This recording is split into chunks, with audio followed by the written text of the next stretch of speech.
Il propose donc la modification de la Constitution, mais une frange du PCT. Les conservateurs du PCT ont dit non à Sassou pour une fois. Bon, encore que Et c'est vous qui le dites, mais moi je me pose quand même la question de savoir si au PCT il y a encore des gens qui peuvent tenir tête à Sassou Nguesso. Euh, ben alors, enfin, moi, je peux moi te je. garantir, c'est pour ça que le PCT ne parle pas. Le PCT ne parle pas, mais le PCT travaille en sourdine. Le PCT, aujourd'hui, est catégoriquement opposé à Sassou. Oui, mais dans Tout le ce que même les temps, petits jeunes, Charles-Alexandre Sanga, pardon de vous couper comme ça, nous avons suivi le président de l'Assemblée nationale du Congo, donc Isidore Mvuba, déclarer que Denis Sassou Nguesso était le candidat naturel du Parti congolais du travail. Comment vous vous dites le PCT n'en veut pas, le PCT ne parle pas? c'est du bluff. Non, les gens ne vous disent pas la vérité. Tous les gens du PCT qui prennent la parole pour dire qu'on demande la candidature de Sassou, que Sassou est le meilleur candidat, c'est du bluff. C'est du bluff. Le PCT va organiser son congrès et va proposer son candidat, qui ne sera pas M. Denis Sassou Nguesso ni son fils. Et j'en appelle Christian Perrin. Nous avons connu le capitaine Marien Gwabi. Nous avons connu le capitaine Kimwalankaya. Ils n'étaient pas des généraux à l'époque. C'était des jeunes, hein, voilà, oui. C'était des jeunes. Voilà. Mais il y a des capitaines à Brazzaville qui peuvent faire l'affaire. En Afrique de On l'Ouest. va pas non plus faire l'apologie de la violence, mais bon, évidemment, vous avez raison de citer, voilà, comment on les appelle, les agents des FAC, hein, c'est ça, les forces armées congolaises. Et j'ai reçu, c'est hier seulement, curieusement, un rapport que me faisait un jeune soldat congolais qui disait, mais ils comprennent pas, même dans l'armée, c'est vrai que dans l'armée, il y a ce qu'on appellerait une brimade, mais là, ils sont passés à une vitesse incroyable. Donc, des soldats qui vont en mission, ils appellent ça monter la garde. Et quand ils montent la garde, ils sont payés à 500 francs CFA la nuit. 500 francs CFA. Il dit, mais qu'est-ce que vous allez faire avec 500 francs CFA pour un monsieur qui a une famille?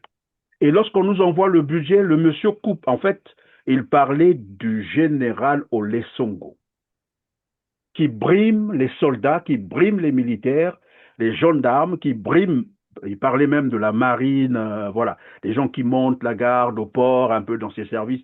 Quand ils rentrent, ils sont payés à 500 francs CFA. Donc, moins $1 américain. Des soldats. Voilà pourquoi Christian Perrin, Et même je pour manger, suis. je vais terminer par là, il me dit, il y a un terme qu'il utilisait là, c'est un peu les harengs, je crois, le poisson, vous connaissez le makwala, ce qu'on appelait chez nous là, c'est le morceau de makwala avec un morceau de pain. Excusez-moi de rire comme ça, mais je disais, mais attendez, C'est vous triste, recevez un c'est traitement triste. comme ça et vous êtes là tranquille, vous les soldats, Oui, comment vous ben expliquez? oui, ben oui, ben oui. Ben, il faut affamer pour soumettre. Mais soumettre l'armée jusqu'à ce point, même l'armée peut se soumettre. Ben, l'armée est soumise. L'armée est soumise. Ah, c'est grave. Mais ils vont se lever. Nous demandons, ce que nous demandons aujourd'hui, Christian Perrin, si Sassou n'accepte pas la transition, de toute façon, il est obligé de l'accepter. Le congrès du parti du PCT va avoir lieu dans quelques jours. Le Ah, PC, finalement, ils l'ont anticipé, c'est ça, parce qu'on entendait dire que ce serait en décembre, hein. eh, le congrès va avoir lieu. Sassou ne sera plus leur candidat comme d'habitude. Ils sont obligés de sauver les biens mal acquis. Sinon, c'est tout le monde qui va se tirer. Tout le monde va partir.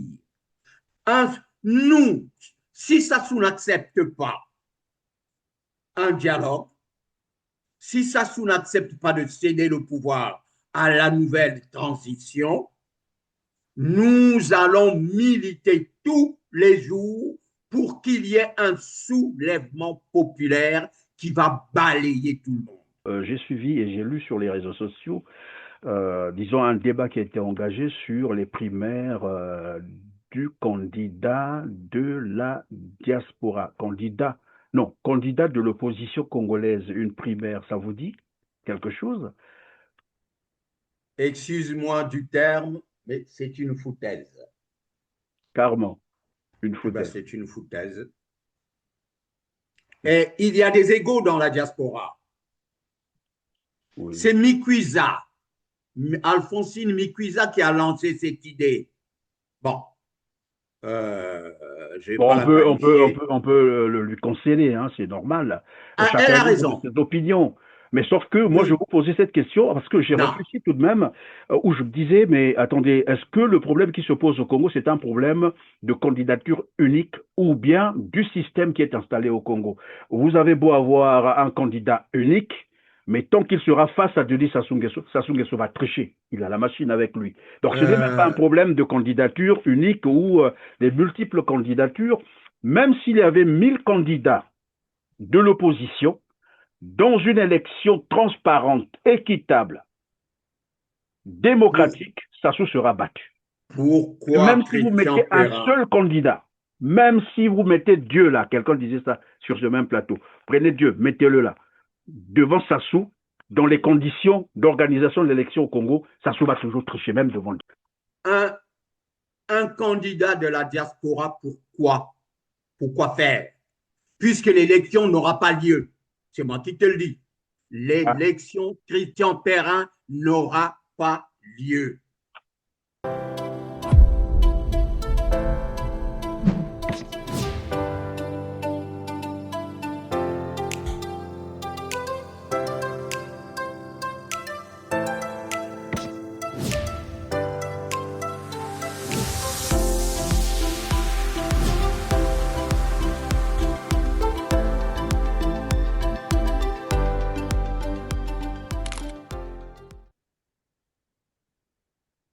Mesdames, Messieurs, bonjour, c'est toujours un plaisir de vous retrouver sur R7 avec moi. Aujourd'hui, Charles-Alexandre Nsanga, opposant politique congolais résident en France. Bonjour Charles. Bonjour Christian Perrin, c'est un plaisir d'être avec toi tout le temps. Un plaisir partagé, en tout cas merci de nous joindre sur R7 pour évoquer la situation socio-politique confuse du Congo-Brazzaville.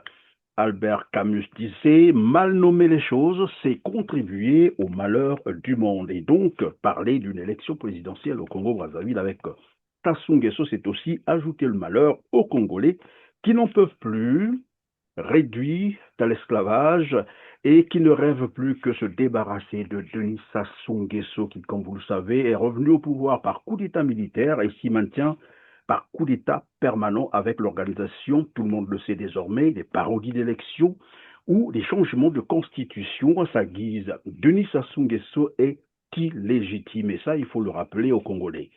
La question qu'on est en droit de se poser aujourd'hui est de savoir que veut réellement Denis Sassou Nguesso après avoir lamentablement échoué sur tous les plans, après avoir ruiné le Congo-Brazzaville, 42 ans de pouvoir sans partage, jusqu'à faire blacklister le Congo sur la liste des pays terroristes. Et dans ce contexte que je viens de décrire tout à l'heure, devrait-on aller aux élections présidentielles de 2026, mars 2026, ou non? Mais avant de répondre à cette question, je vais vous proposer un reportage qui va nous permettre de mettre un peu de nos téléspectateurs dans le contexte de ce que vivent les Congolais, comment les Congolais vivent 42 ans de pouvoir après de Denis Sassou Nguesso. Le reportage porte sur les dégâts causés par les récentes pluies à Brazzaville le 14 juin 2025. Suivez. Après la pluie vient le beau temps, dit un adage. Mais dans le 6e arrondissement Talangaï, c'est tout le contraire. Car la pluie tombait la nuit du vendredi à samedi a causé du tort à de nombreuses familles. Dans le quartier 608, Simbapel par exemple, des maisons ont été inondées sans épargner les biens matériels. Les élèves en classe d'examen ont presque tout perdu. Le désarroi est à son comble. Toute la nuit, il a plu. Je vous dis que le quartier est abandonné et effacé correctement. À tel point que vous constaterez que des familles, ils ont abandonné même leurs parcelles. Donc chacun maintenant de nous, maintenant, il vit maintenant dans une vie diverse maintenant, là où nous sommes là maintenant. Il y a des parents d'élèves ici, là, donc les gens vident la parcelle. Nous ne savons que faire. Nos documents, y compris nos cartes, ont été détruits. On ne les retrouve plus. Le bac est dans quelques jours. Qu'allons-nous faire? Nous avons tout perdu. Ayant passé la nuit à la Belle Étoile, certaines familles, devenues presque sinistrées, tentent de sauver ce qui peut l'être. D'autres, par contre, ont pris l'option de déménager sans pourtant savoir où aller. Nous avons tout perdu. On ne sait où passer la nuit. Que le gouvernement vienne nous aider. Dans ce même quartier, notamment dans la rue Kwango, 2 nourrissons ont trouvé la mort sous l'œil impuissant des parents. Il y a 2 enfants qui sont morts ici, là. L'autre, on a retrouvé le corps. Mais l'autre, le corps est toujours ici, là. On est en train de chercher. Entre l'eau et le sable. Donc, on est en train de chercher tous les mouvements pour qu'on puisse sortir l'enfant. Au quartier 611 en Gamakoso, c'est une sexagénaire, mère de 6 enfants, répondant au nom de Mongo Madeleine, qui a trouvé la mort dans son sommeil, suite au mur des voisins qui s'est écroulé sur sa maison. Que des pleurs.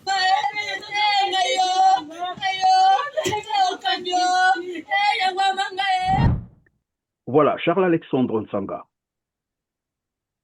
Quand vous avez vu ces images, qui ne sont d'ailleurs pas une surprise en fait, hein, c'est à chaque pluie qu'il y a ces dégâts, des inondations, des pertes en vies humaines, des maisons englouties, parfois dans du sable. Quel commentaire cela vous inspire? Le problème repose essentiellement sur la façon dont ils ont conçu les travaux dans la ville de Brazzaville. Nous avons le fleuve à côté. Si les grands travaux, M. Bouya avait bien fait son travail avec une véritable étude de terrain, c'est vrai qu'il y a le changement climatique. Ça, Bouya n'y est pour rien. Mais au niveau des grands travaux, il fallait quand même prévoir des bonnes canalisations. Nous avons une ville comme Paris. C'est triste de prendre toujours l'exemple de Paris. On a la Seine à côté, mais c'est très difficile de voir de l'eau stagner dans les rues. Après une grande pluie, tout est sec.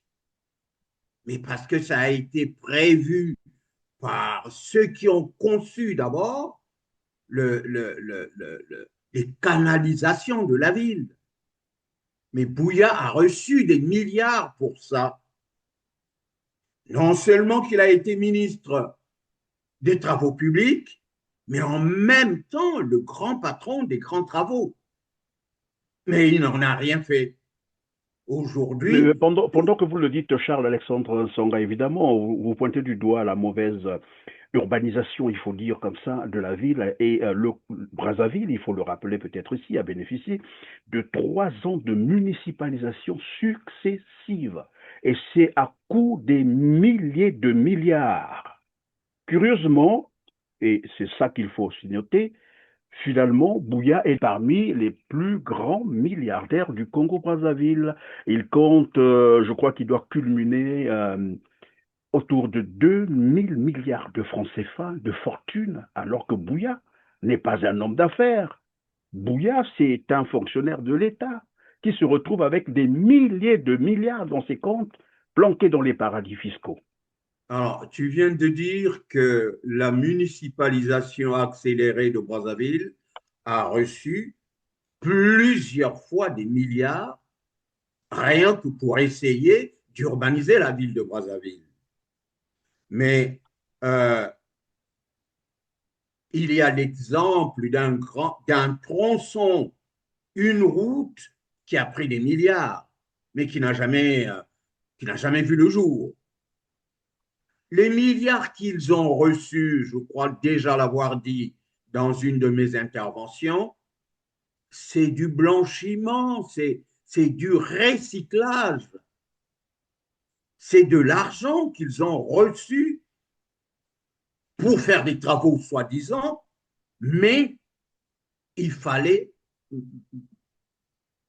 passer par la surfacturation pour ne rien faire.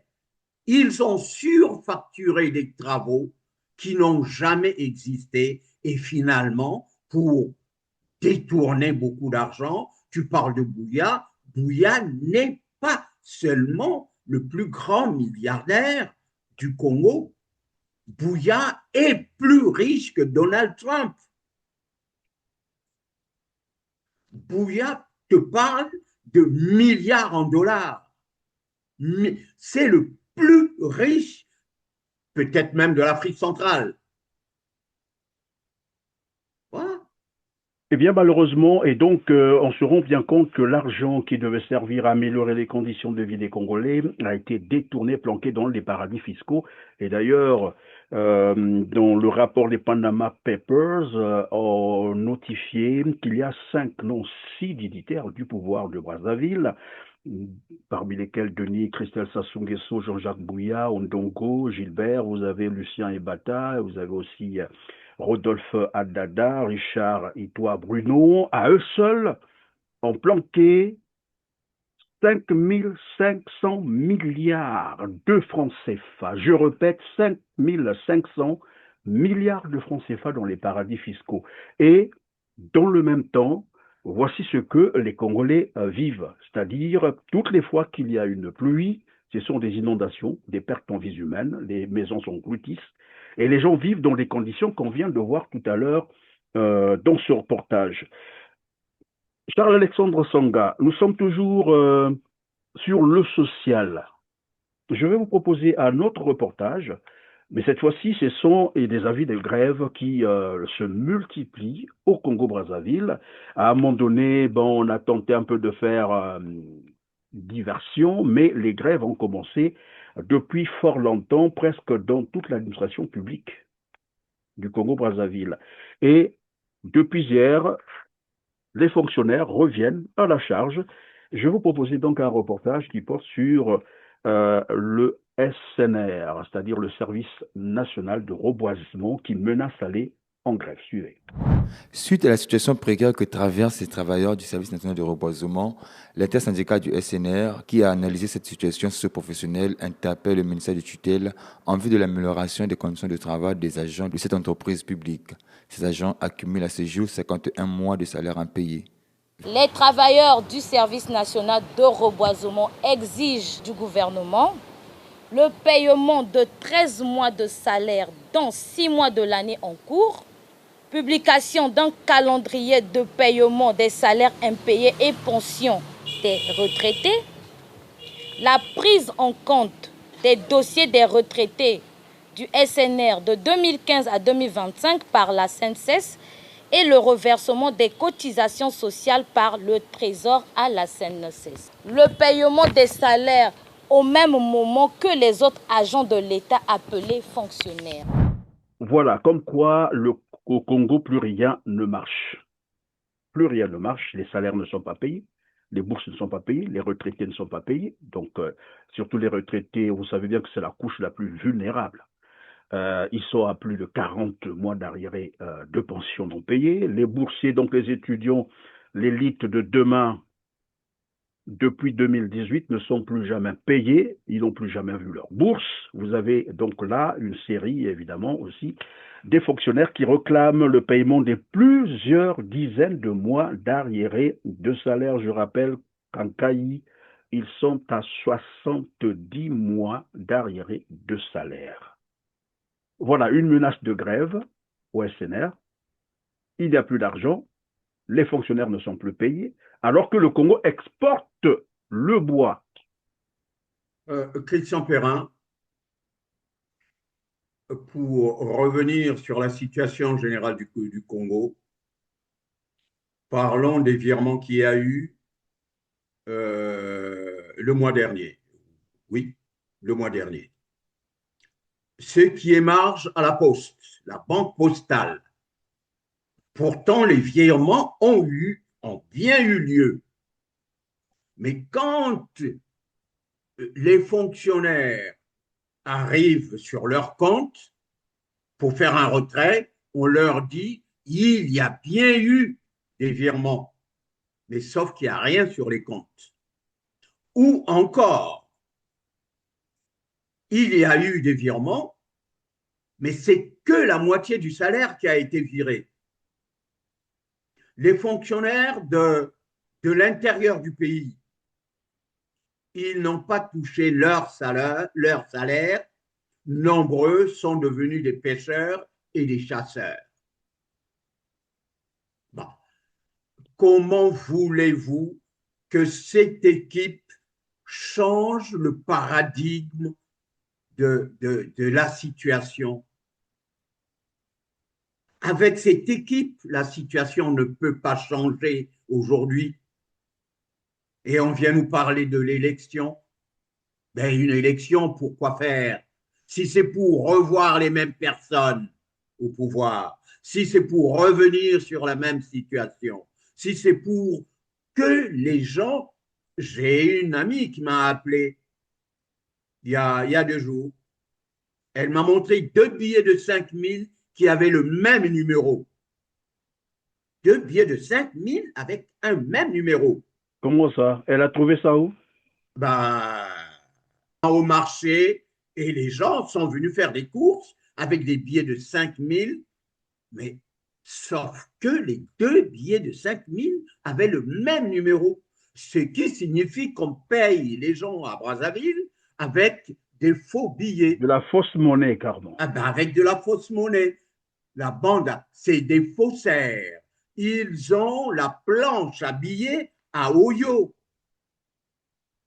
S'ils ne font pas ça, je ne sais pas si on va arriver en décembre. Les salaires ne passeront plus. Je l'ai toujours répété. Plus personne aujourd'hui ne veut prêter à Sassou, au Congo surtout. Je vais vous proposer un dernier reportage avant de passer donc au volet élection présidentielle de 2026. Cette fois-ci, c'est un reportage qui porte sur la marine marchande qui menace également aller en grève. Suivez. Pointant du doigt un certain nombre de problèmes, notamment la mauvaise gestion, le non-paiement de salaire, le nombre de postes vacants, les conditions de travail des agents et bien d'autres, les travailleurs de la marine marchande réclament un appui multiforme de leur ministère de tutelle en vue de l'amélioration de leurs conditions de travail. Point majeur abordé à cette rencontre, le compte rendu de la séance de travail de l'intersyndicale avec la tutelle, la situation des travailleurs en formation à l'étranger et à Brazzaville. Nous avions 9 mois x 2. Ça, ce sont les recettes ordinaires. Et quand nous passons aux recettes extraordinaires, nous étions à plus que ça. Jusqu'à aujourd'hui, nous avions attendu et subitement, le mois passé, nous avions reçu une lettre écrite. Cette lettre est écrite par le directeur général de la marine marchande en nous demandant aux syndicalistes on devait se retrouver à une date ultérieure. Nous avions écrit à Madame le ministre. C'est cette correspondance que nous avions adressée au ministre. Vu la léthargie de l'administration de la marine marchande, il était question que nous repartions à Brazzaville après 11 jours, mais rien n'est fait.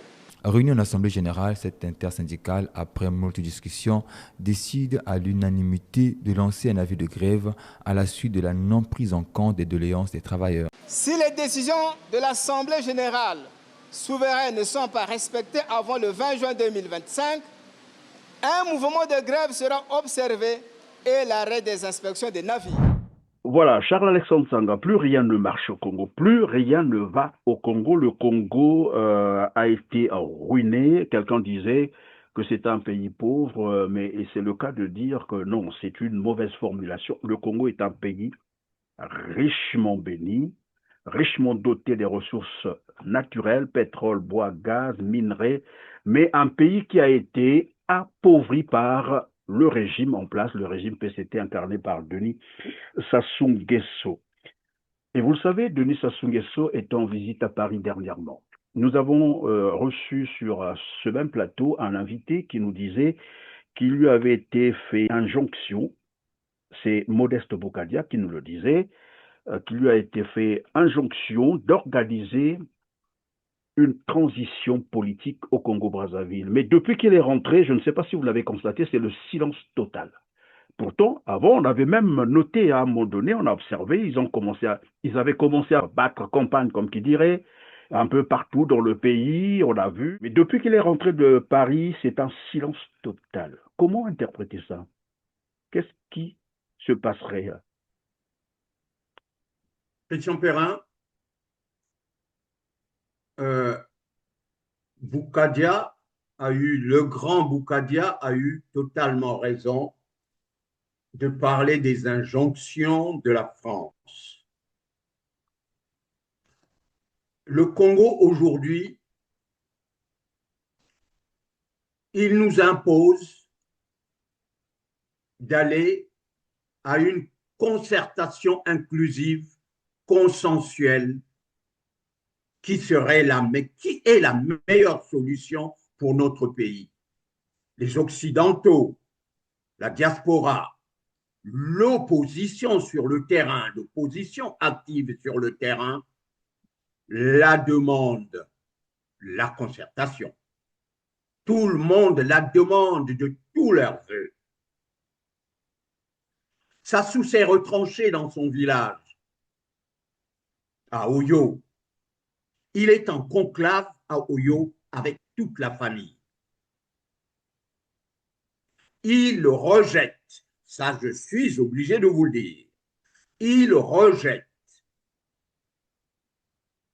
totalement,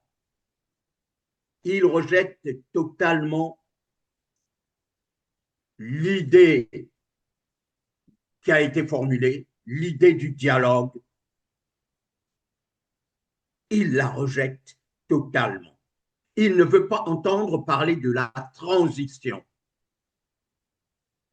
Oui, mais pendant que vous allez continuer dans votre réponse, Charles-Alexandre Nsanga, avant même qu'il n'aille à Paris, je crois en début ou fin année dernière, le PCT lui-même commençait déjà à parler du dialogue, de la transition. Et maintenant qu'on a enjoint Denis Sassou Nguesso à organiser une transition, vous dites que voilà, Denis Sassou Nguesso n'en veut plus.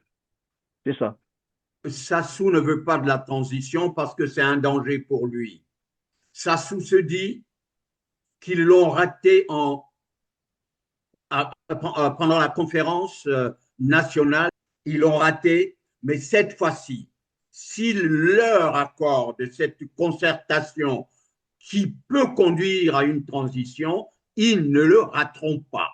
Parce que certains demanderont à ce qu'ils rendent des comptes. Certains demanderont à ce qu'il passe devant le juge parce qu'il y a eu quand même des crimes économiques, il y a eu des crimes de sang. Sassou doit s'expliquer, mais il en a peur. Il a peur qu'il soit humilié, simplement. Il ne veut pas être humilié. C'est pour ça qu'il refuse, mais catégoriquement, il refuse l'idée du dialogue. Oui, mais s'il refuse l'idée du dialogue, Charles-Alexandre Nsanga, probablement, comme d'habitude, il veut prendre le peuple congolais en otage pour, j'allais dire, garantir un peu sa protection, échapper à la justice. En fait, c'est ça le vrai problème de Denis Sassou Nguesso. Ce n'est pas non plus pour travailler pour l'intérêt de tout le monde, mais c'est pour se protéger de ces crimes. Alors, à ce moment-là, ça va se passer comment? Qu'est-ce que lui, il veut concrètement? Bon, ben voilà. Alors, il propose la modification de la Constitution. Encore? Il est sur la modification de la Constitution qui va lui permettre de nommer un vice-président qui ne peut être que son fils en vue de le protéger. Mais ce qu'il propose, nombreux vont dire que c'est faux. Il propose donc la modification de la Constitution, mais une frange du PCT. Les conservateurs du PCT ont dit non à Sassou pour une fois. Bon, encore que c'est vous qui le dites, mais moi je me pose quand même la question de savoir si au PCT il y a encore des gens qui peuvent tenir tête à Sassou Nguesso. Alors, moi je peux te garantir, c'est pour ça que le PCT ne parle pas. Le PCT ne parle pas, mais le PCT travaille en sourdine. Le PCT aujourd'hui est catégoriquement opposé à Sassou. Oui, mais donc, même Charles-Alexandre Sanga, pardon de vous couper comme ça, nous avons suivi le président de l'Assemblée nationale du Congo, donc Isidore Mvouba, déclarer que Denis Sassou Nguesso était le candidat naturel du Parti congolais du travail. Comment vous dites le PCT n'en veut pas, le PCT ne parle pas? C'est du bluff. Non, les gens ne vous disent pas la vérité. Tous les gens du PCT qui prennent la parole pour dire qu'on demande la candidature de Sassou, que Sassou est le meilleur candidat, c'est du bluff. C'est du bluff. Le PCT va organiser son congrès et va proposer son candidat, qui ne sera pas M. Denis Sassou Nguesso ni son fils. C'est que du bluff. Il y a un discours pro-Sassou, mais qu'est-ce que tu veux que les gens disent ouvertement? Ils attendent. Le vrai problème pour le Congo, le PCT est obligé de défendre leurs intérêts en rejoignant le peuple. Le PCT est obligé de se mettre derrière les populations. À supposer, Christian Perrin, qu'il y ait un soulèvement populaire, ce que nous souhaitons, à supposer qu'il y ait un soulèvement populaire. Et c'est imminent, il faut le dire comme ça, parce que les conditions sont réunies aujourd'hui. Absolument, absolument. Tout à fait. Le soulèvement populaire va balayer tout le monde. Le PCT n'existera plus. Les Pierre Ngolo vont disparaître du Congo parce que tout le monde aura des comptes à rendre. Les généraux qui cachent des milliards dans des immeubles qu'ils construisent coin-ti-coin, tout le monde va disparaître. Et les Kiki, et les Coliné Makosso, et les généraux, toute la bande du PCT, qu'ils soient les caciques du PCT ou encore des petits jeunes. Et même les conservateurs. Même les conservateurs, merci pour le mot. Les conservateurs vont disparaître avec leur PCT en cas de soulèvement. Mais c'est ce qu'ils ne veulent pas. Vous pensez qu'il y a une bonne partie, j'allais dire des militants ou disons les partisans du Parti congolais du travail qui comprennent des choses comme ça? C'est-à-dire, mieux vaut éviter un soulèvement populaire qui est imminent parce que dans tous les cas, quelqu'un me disait, le vrai opposant ou la vraie opposition, c'est la misère. Et les Congolais en sont là, en fait. Même s'ils ne parlent pas, mais tout le monde, aujourd'hui, dans la tête, c'est le départ de Denis Sassou Nguesso et se profile à l'horizon ou dans les têtes des Congolais, un soulèvement populaire parce qu'ils savent désormais que par une élection, rien ne se fera. Monsieur va encore tricher et va se maintenir. Et donc, vous disiez qu'une bonne partie du Parti congolais du travail, des partisans du Parti congolais du travail, moi j'aime appeler ça une organisation criminelle, mais bon, qui pensent que mieux vaut aller à la transition mieux vaut aller au dialogue et sauver les meubles, sinon tout perdre. Ouais. Les conservateurs, ils sont majoritaires. Attention qu'on ne vous trompe pas, Christian Perrin, le PCT, les conservateurs, ils sont majoritairement pour le départ de Sassou, ils sont majoritairement pour un dialogue inclusif avec le général Mokoko et Okombi Salissa, un dialogue inclusif en vue d'une transition sans Sassou. Sassou sera chez lui à Oyo et on parlera de la justice après. Mais pour l'instant, nous avons besoin de construire le pays et nous souhaitons au moins une transition de 5 ans parce que le Congo est un chantier énorme. Tout est à refaire, comme dit le petit Gabonais. Tout est à refaire. Tout Mais est à Sassou refaire, ne veut pas se laisser. Oui, oui. Christian Perrin. Vous disiez que tout est à refaire, mais on note dans le même temps des petits mouvements sur place au niveau du Congo-Brazzaville. J'ai reçu d'ailleurs un ordre de service ici. Je vais lire le préambule, le libellé plutôt. Le ministre de l'Intérieur et de la décentralisation prescrit aux cadres et techniciens dont les noms et prénoms suivent l'ordre de se rendre dans les 15 départements de la République pour une mission de cadrage couplée à l'inventaire du matériel électoral prélude à l'élection présidentielle de la République. Scrutin du mois de mars 2026. Les opérations à mener dans le cadre de cette mission concernent, suivez bien, le cadrage électoral dans les communes sans arrondissement, les districts, les arrondissements, l'inventaire du matériel informatique dans les sites d'information, les directions, c'est ça, départementales des affaires électorales, l'inventaire du matériel électoral dans les communes sans arrondissement, les districts et les arrondissements, l'étude de l'installation des sites informatiques dans les départements nouvellement créés. Ça veut dire que pour Raymond Zifira Mboulou, la machine électorale de tricherie, j'allais dire, est déjà en marche. C'est une note signée le 22 mai 2025, donc récemment, là, juste le mois dernier.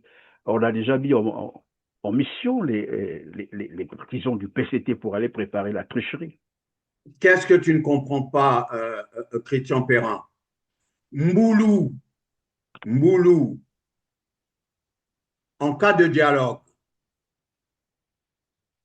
qui nous conduira vers une transition, Mboulou il sera le grand perdant. Le grand perdant. C'est pour ça qu'il a entrepris un commerce de vente de passeports. Je vous ai dit, ils veulent garder à tout prix le pouvoir. Pour cela, je l'ai dit la dernière fois, la population du Congo doit doubler, sinon tripler. Ils veulent donner le pouvoir à Kiki. Pourquoi vous êtes en train de nous dire que Denis Christian Sassou Nguesso est toujours dans sa logique du coup d'État, c'est ça? Bien. Christelle Denis Sassou Nguesso, c'est la deuxième équation que je voulais, dont je voulais parler. Si son père ne réussit pas à modifier la Constitution, écoute-moi bien, Christian Perrin, si son père ne réussit pas à le nommer vice-président de la République, Kiki est à la tête d'un coup, d'un complot, avec la complicité de Sassou. Qui va prendre le pouvoir? Ils vont prendre d'abord Sassou en otage. C'est une vieille idée qui traîne dans leur tête depuis très longtemps. Ils vont prendre Sassou en otage. Vous nous dites que Christelle Denis Sassou Nguesso pourrait finalement procéder à un coup d'état de palais. C'est comme ça qu'on appelle un coup d'état de palais. Écoute, le groupe qui se prépare avec la complicité de Sassou, c'est le prendre en otage. Laurent Sosoko avait raison. Qui sera donc en tête, suivi de Colline et Makosso, et Bata, Ngatse aux finances, Ominga. Tous ceux-là veulent garder le pouvoir pour eux. Est-ce que vous pensez qu'au niveau, par exemple, des forces armées congolaises, les officiers encore, il faut le leur concéder, et moi je ne les considère plus comme ça, parce que finalement ils ont trahi même voilà, leur mission, ils ont trahi les Congolais, ils sont au service d'un homme, donc le Denis Sassou Nguesso, mais bon, concédons-leur cela.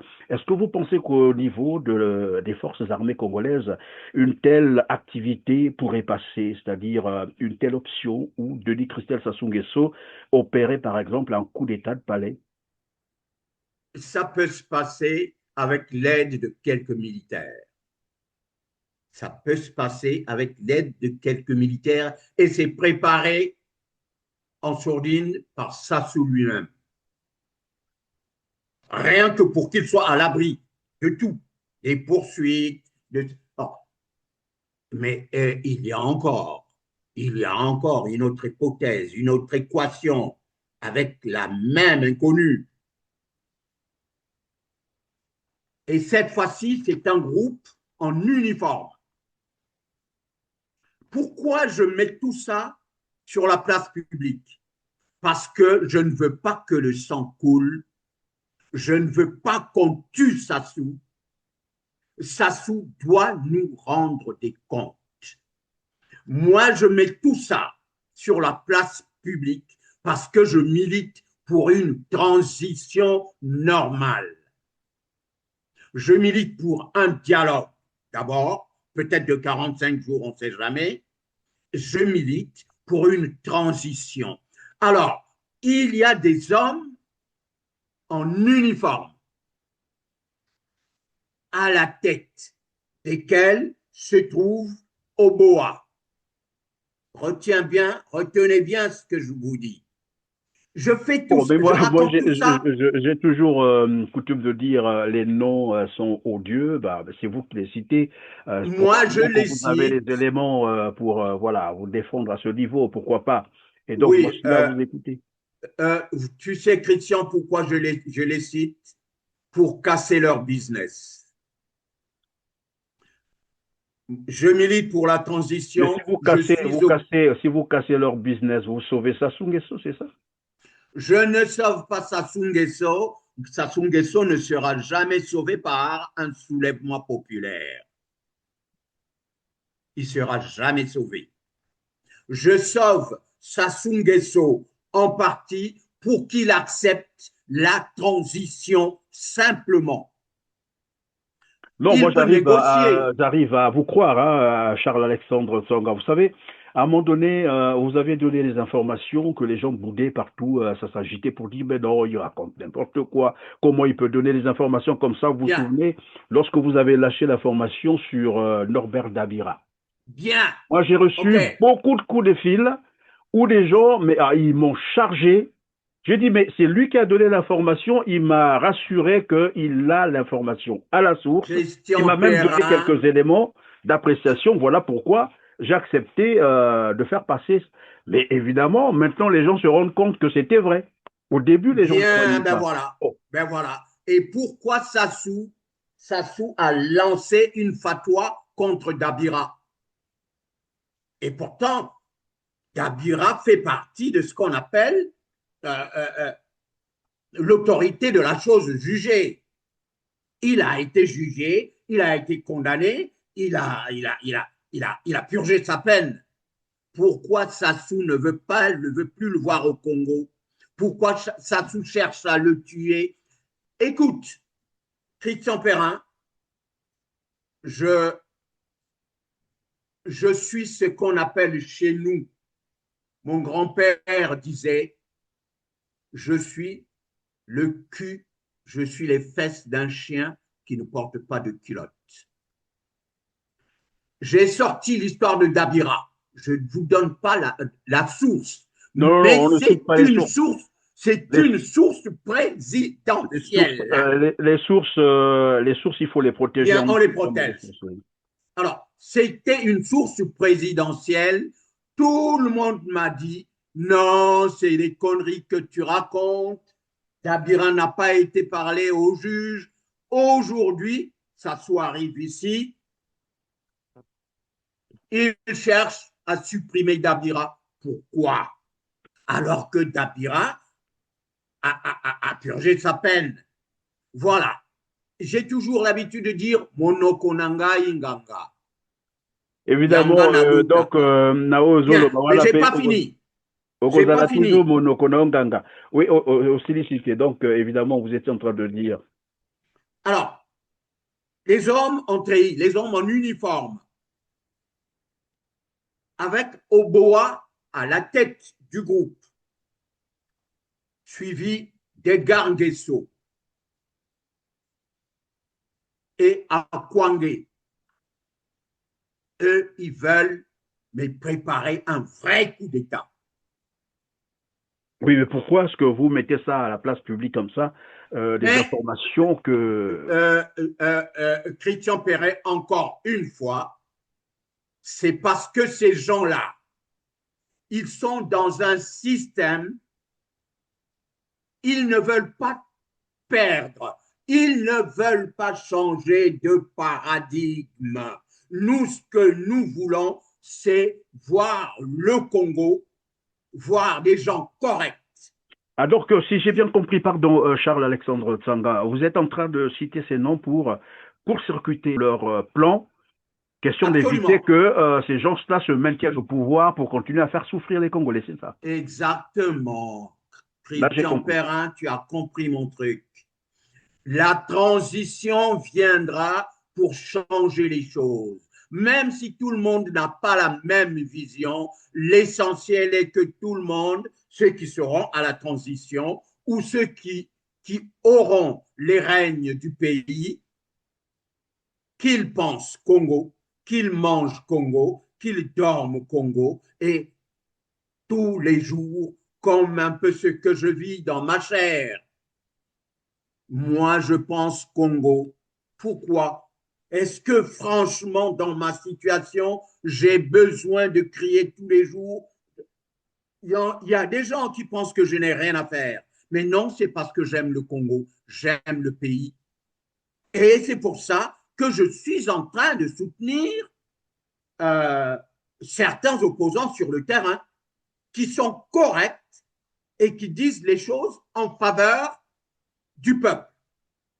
Et je les soutiendrai jusqu'au bout. Ce que je souhaite, c'est le changement du paradigme. Et j'en appelle, Christian Perrin. Nous avons connu le capitaine Marien Gwabi. Nous avons connu le capitaine Kimwalankaya. Ils n'étaient pas des généraux à l'époque.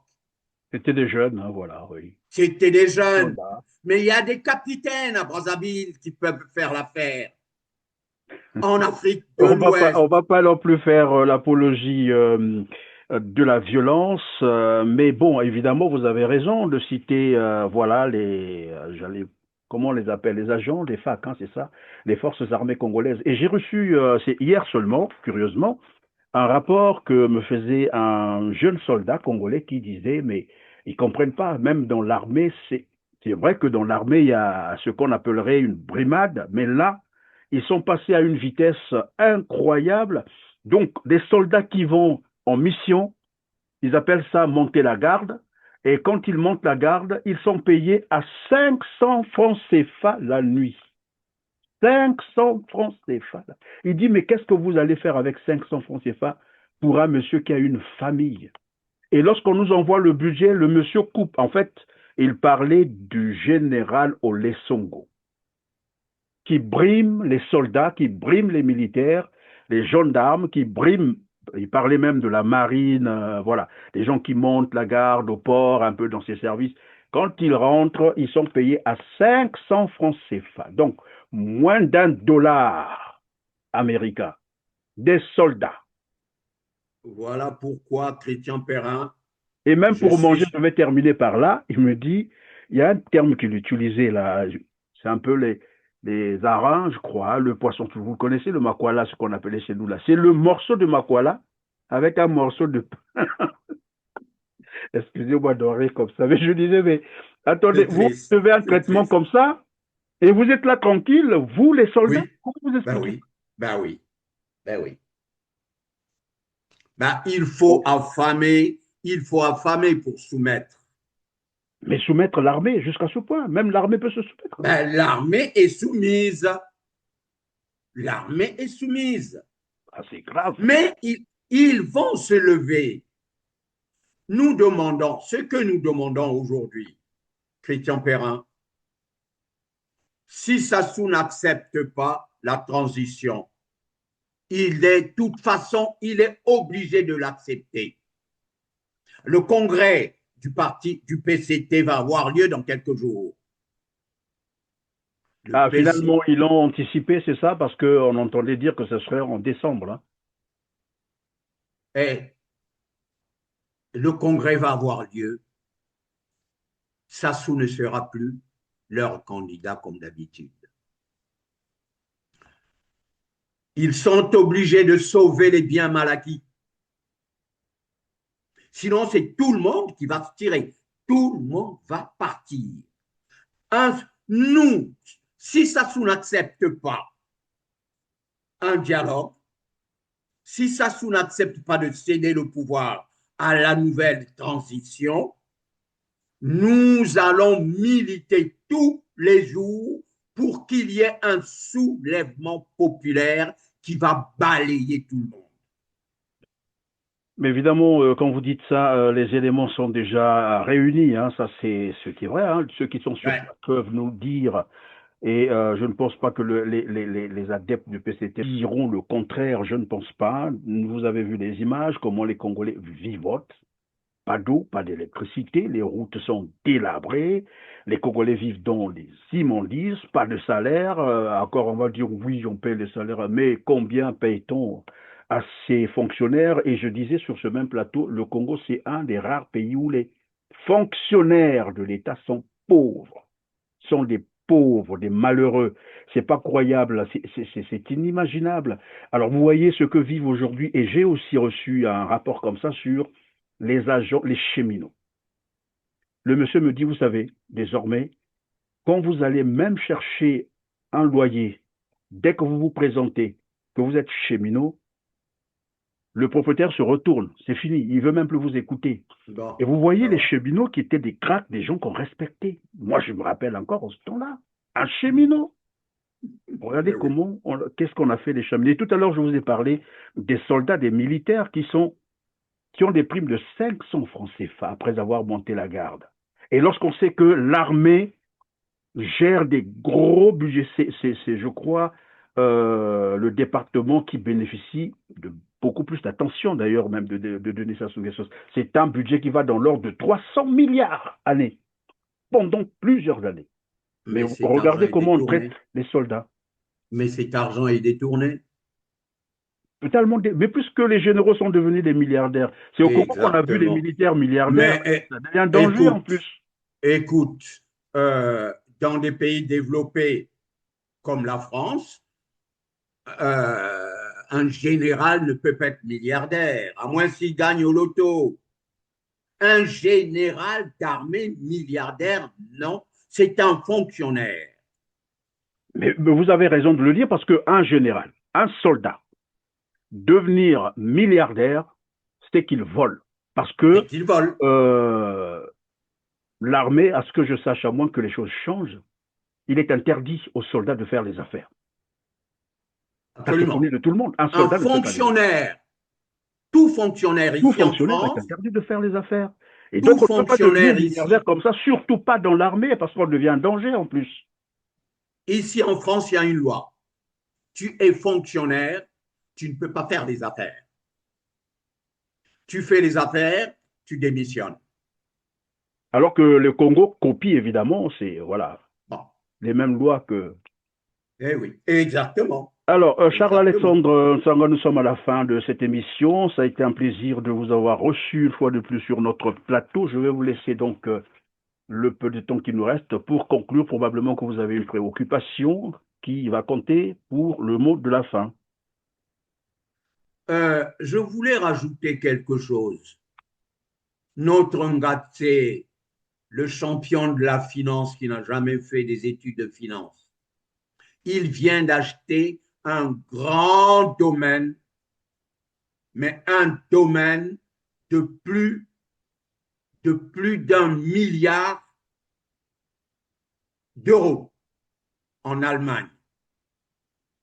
1 milliard d'euros, un domaine en Allemagne. Vous avez des éléments sur ça? Je produirai des éléments la prochaine fois. Moi, je ne prends pas beaucoup la parole, mais j'ai des informations. Non, je sais compter sur vous parce que, évidemment, Bien. comme je l'ai dit tout à l'heure, bon voilà, généralement, vous nous donnez des informations et très souvent. Alors, la dernière parole, Christian Perrin. Oui, je vous en prie. Sassou est toujours en conclave avec ses parents. Je demande à ses parents, à son entourage, de bien réfléchir. Parce qu'il ne faut pas toujours. Ça fait 40 ans qu'ils prennent des Congolais pour des cons. Mais attention, un chien que tu as élevé, à qui tu donnes le biberon depuis tout bébé, quand il grandit, il va te massacrer. Et on a vu des chiens ici dévorer le maître. Alors, ça souhaite en conclave avec ses parents. Nous demandons aux parents de Sassou de le raisonner, d'accepter qu'il y ait un dialogue inclusif avec le général, avec Okombi, avec tous les prisonniers, avec la diaspora, parce que c'est la diaspora est en train de faire un travail énorme. Sans la diaspora, sans les réseaux sociaux, Mungala serait là pendant même 60 ans, jusqu'à la mort de Mungala, il passerait toujours son temps à nous mentir. Il ment comme il respire alors.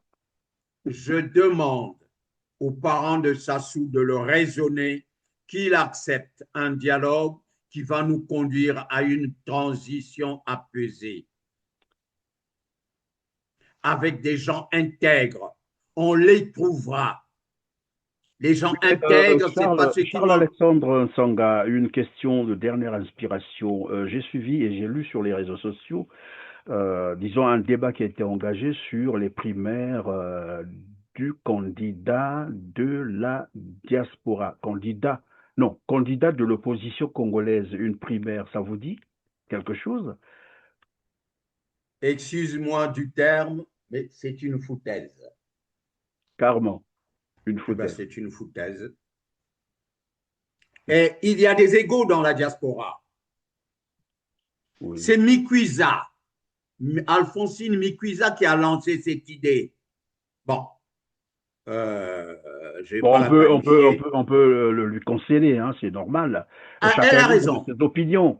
Mais sauf que moi, je vous posais cette question parce que j'ai réfléchi tout de même, où je me disais, mais attendez, est-ce que le problème qui se pose au Congo, c'est un problème de candidature unique ou bien du système qui est installé au Congo? Vous avez beau avoir un candidat unique, mais tant qu'il sera face à Denis Sassou Nguesso va tricher. Il a la machine avec lui. Donc, ce n'est même pas un problème de candidature unique ou des multiples candidatures. Même s'il y avait 1000 candidats de l'opposition, dans une élection transparente, équitable, démocratique, Sassou sera battu. Pourquoi? Même si vous mettez un seul candidat, même si vous mettez Dieu là, quelqu'un disait ça sur ce même plateau, prenez Dieu, mettez-le là, devant Sassou, dans les conditions d'organisation de l'élection au Congo, Sassou va toujours tricher, même devant Dieu. Un candidat de la diaspora, pourquoi? Pourquoi faire? Puisque l'élection n'aura pas lieu. C'est moi qui te le dis. L'élection, Christian Perrin n'aura pas lieu. Merci. Alors, Merci Charles-Alexandre Sanga. Et c'est par là que nous mettons donc terme à cette émission. Vous venez de le dire, l'élection n'aura pas lieu. Donc ça ne sert à rien de continuer à se bousculer, mesdames, messieurs. Merci donc de nous avoir suivis. Cliquez sur le petit pouce en l'air juste en bas de la vidéo après avoir largement partagé cette émission et dites-nous aussi en commentaire ce que vous en pensez. Charles-Alexandre, en tout cas, merci, grand merci, ça a été un plaisir. C'est moi qui te remercie. Merci Christian Perrin. Merci. Merci, On garde et contact. à très bientôt. Merci.